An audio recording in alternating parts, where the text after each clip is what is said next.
These are students that, did experience discrimination in various ways. I mean, people who question their intellectual and academic abilities because of their background. So there was a student that I talked to, Sasha, who talked about an experience that she had in 3rd grade that was, the way that she reflects on it, it was actually a pivotal experience. And it was one that you wouldn't think would lead to high achievement, to a high achievement trajectory.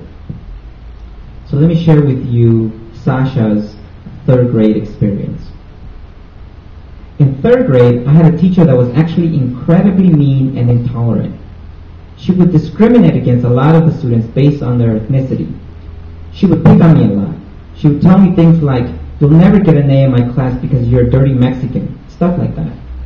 She would ask the students to raise their hands if they wanted to be president, and she would put my hand down and say, "You will never be president, you should focus on other things."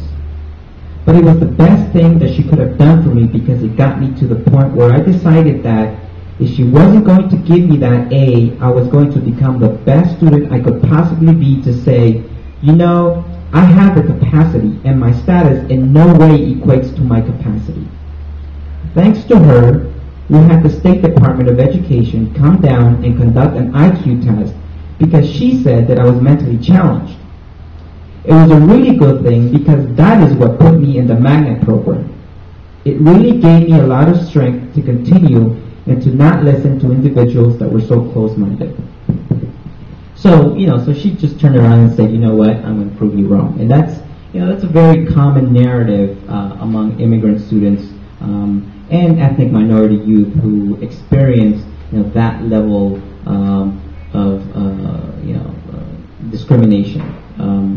There are other stories like that in the book, particularly, when students are discussing their college plans and their ambitions to go to top schools with their high school counselors, who tell them, you shouldn't shoot so high. Why don't you go to the local school, local community college, or go to an easier school because it's going to be too hard for you. I mean, there are a lot of experiences like that. So I think it's particularly compelling that they're doing very well, despite their legal status, despite these negative educational experiences, despite these negative messages that they hear from school agents that they look up to. I mean, what teachers say stays with students. And in the stories, there are also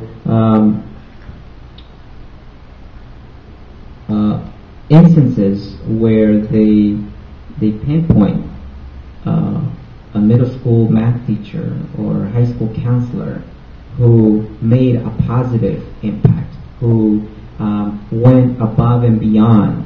There's a story here. The next excerpt that I'm going to read to you is from Lucia, who is a graduate. She actually has a college degree, and I believe she was working on her master's degree as well. And, she credits many teachers who, out of their own pocket, helped her pay for college. Elementary school teachers who were still helping students financially because of their status. They're not eligible for financial aid from the state or from the federal government. So they have to come up with their own money. They have to they have to be their own fundraisers. And so a lot of them, that's what they do. And so, there are instances of students that, for example, talk about how teachers pull money together to help them pay to go to the prom, to do the things that, all typical American students do. So there are certainly instances of that. It's not all negative.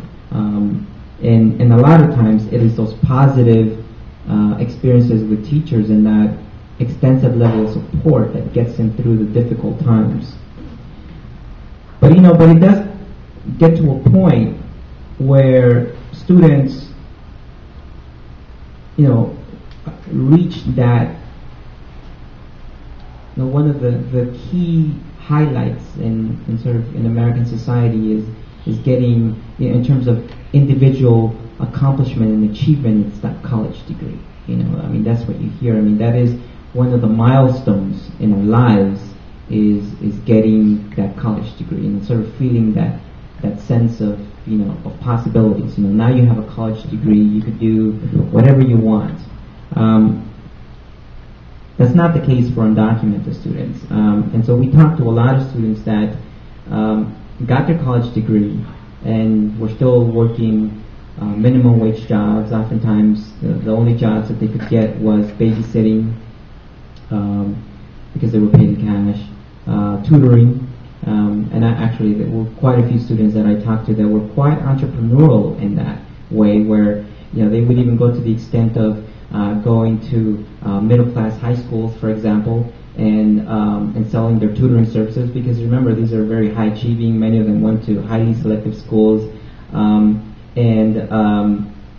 would sell to the middle-class parents, these tutoring packages. If you sign up for 4 tutoring sessions, you get a 5th one for free or something like that. I mean, they were quite entrepreneurial in trying to get by, but still, underutilizing their college degree. And so even though they remain hopeful that the DREAM Act, which is a federal legislation that would provide a path to legalization, that it would pass, they do have their moments of despair. And Lucia, I think, articulates that very well. So let me read you an excerpt from her chapter. She says, "The biggest disappointment is knowing that there's no light at the end of the tunnel. Knowing that it doesn't matter how many degrees you get. It doesn't matter. At the end of my degree, there was no job for me.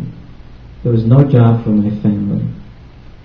There was no way of me putting all of this education to use that I had paid for by cleaning houses and taking care of people's kids.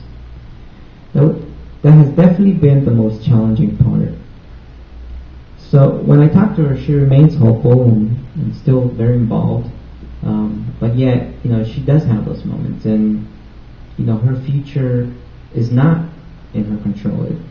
It's in somebody else's hands, and that's a difficult thing for students who, are high achieving and driven, and to have their future depend on something that they have very little control over.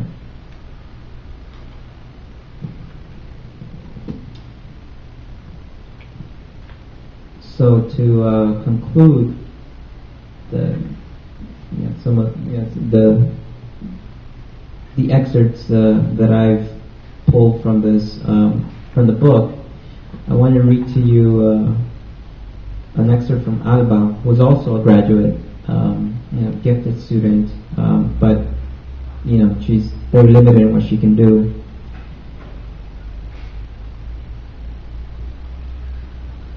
So I'm going to read you a quote, but I'm going to read you what I wrote right before that. "With strength and persistence, Alba has no plans to give up on her dreams. Even though her status is uncertain and she doesn't know what the future holds, she clings to the hope that eventually she will earn a PhD and teach at the community college level.